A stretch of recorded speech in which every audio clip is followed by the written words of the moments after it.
आपण दोष कोणावर द्यायचा? कोणाच्या घरात जाऊन कोणी फोडत नाही. नैतिकता नीतिमत्ता जिथे संपली तिथे पक्षाची काय म्हणतात त्याला आता आयडिओलॉजीचा काही विषयच राहिला नाही. त्यामुळे जो जो जातो तो सगळ्या नीतिमत्ता विकूनच जातो. त्यामुळे तुम्ही फोडणाऱ्याला दोष का देताय? फुटणारे हे नालायक आहेत.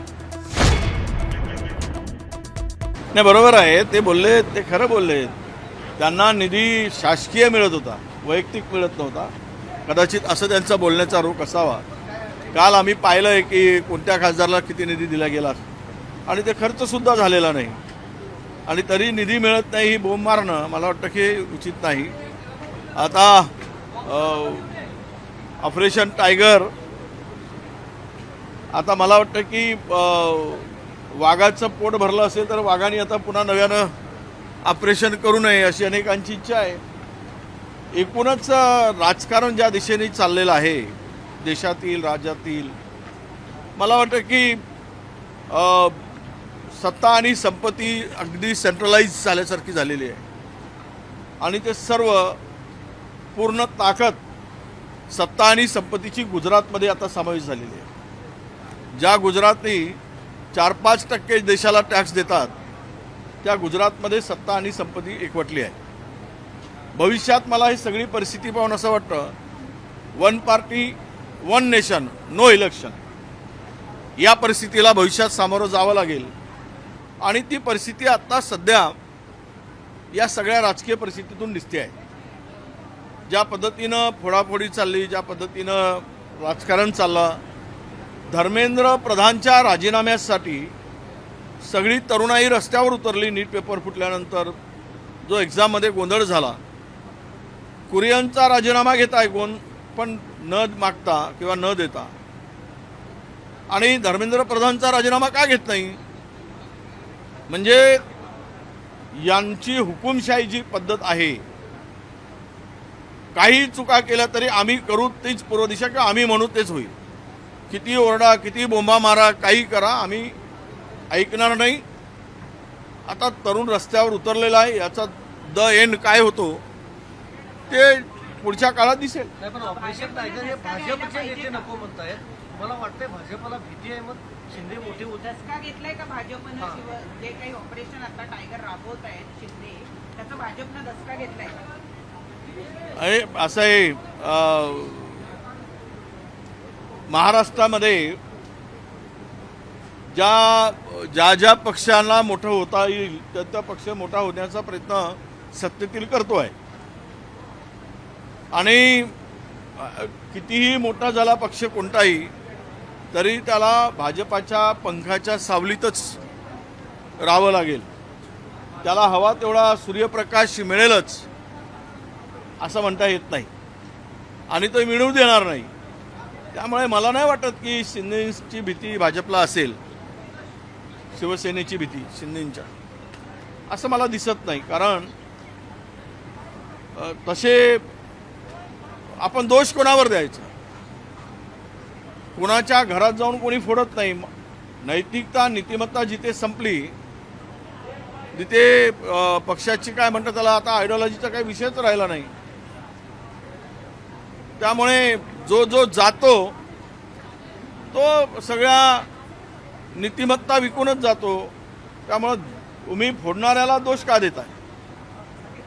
फुटणारे हे नालायक आहेत हे पहिला आपण सांगितलं पाहिजे, विचार केला पाहिजे. विधान परिषदेचे काल निकाल लागले. नागपूर आणि अमरावतीमध्ये काँग्रेसला यश मिळाले, मात्र निरीक्षकांनी जे उमेदवार दिले ते तिथल्या स्थानिक आमदारांची नेत्यांची चर्चा न करता दिली आणि त्यामुळे नाराजी इथल्या स्थानिक नेत्यांमध्ये आहे. नाराजीचं हे बघा, कुठेही काँग्रेसच्या बाजूला संख्याबळ नव्हतं.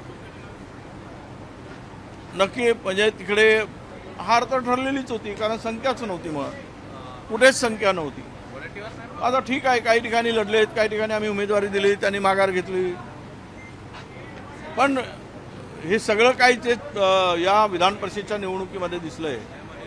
हे सगळं बघताना या सगळ्या निवडणुका पैशाच्या भरोशावरच फिरवल्या गेल्यात.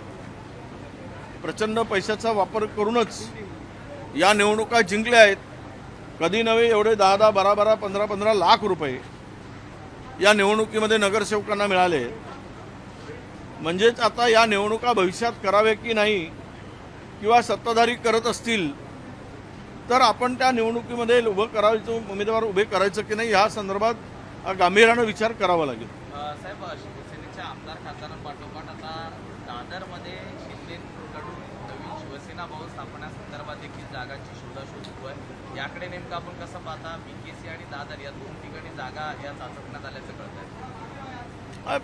असे मला या संदर्भात प्रश्न विचारण्यापेक्षा मी त्यांनी जागा कुठे शोधावी, कुठे शिवसेना नव्यानं भवन बांधावा, तो त्या पक्षाचा प्रश्न आहे.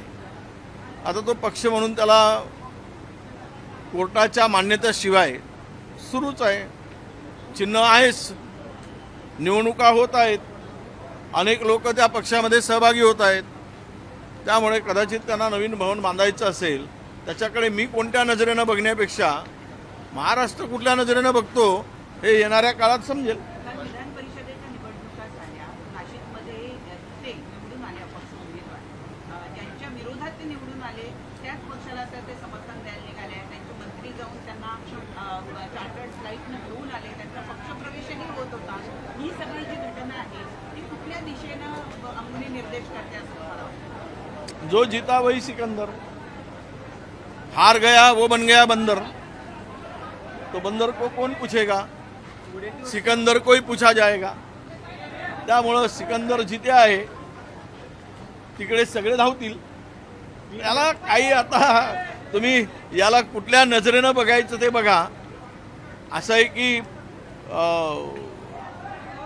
राजकारणात आता बेशरमाच्या झाडांची संख्या खूप वाढायला लागली आहे. ते बेशरमाचं एक झाड आहे, ती संख्या खूप वाढायला लागली. ती झाडाला दोष देण्यापेक्षा बेशरम नावाचे माणसं जास्त तयार व्हायला लागले. त्यामुळे दोष कुणाला द्यायचा हा प्रश्न. आपण दोष कोणावर द्यायचा? कोणाच्या घरात जाऊन कोणी फोडत नाही. नैतिकता नीतिमत्ता जिथे संपली तिथे पक्षाची काय म्हणतात त्याला आता आयडिओलॉजीचा काही विषयच राहिला नाही. त्यामुळे जो जो जातो तो सगळ्या नीतिमत्ता विकूनच जातो. त्यामुळे तुम्ही फोडणाऱ्याला दोष का देताय? फुटणारे हे नालायक आहेत,